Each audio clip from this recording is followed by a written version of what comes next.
and I cancel plans all the time, and I don't like meeting new people, and I had to take flexibility off my resume.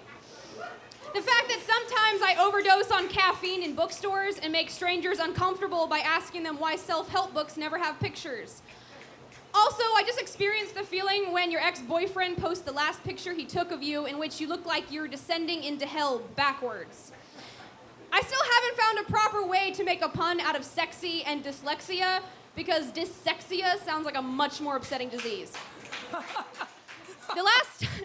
That time I saw two adult goth kids basically having sex in a coffee shop while a third goth kid looked longingly out the window, and I thought, this is a perfect metaphor for my bipolar disorder.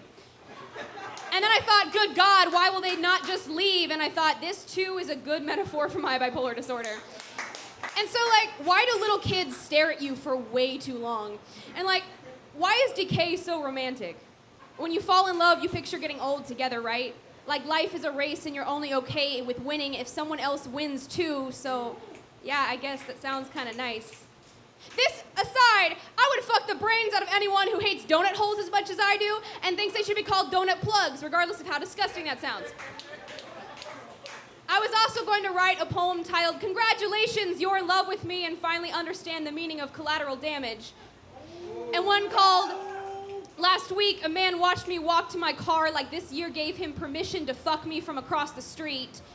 And one called, "Hey, I love you so, so much, but every time I think about fucking you, I go through the tunnel in Willy Wonka's chocolate factory, and everything I thought I was no longer afraid of comes back in the form of blurry monsters." The fact that I would have composed all of these poems after taking my anxiety meds and drinking 15 cups of coffee because I am most interesting, most beautiful, most endearing when I'm stretched so thin I cannot help but be transparent. And this one, I thought about writing the most. It doesn't have a title, but it's something along the lines of, I'm so afraid and so happy and such a mess, I forgot that the illness eats best when you feed it with open hands. That I gave this year so much of me, I forgot I was not disposable. I forgot that sometimes I get hungry too. Wow.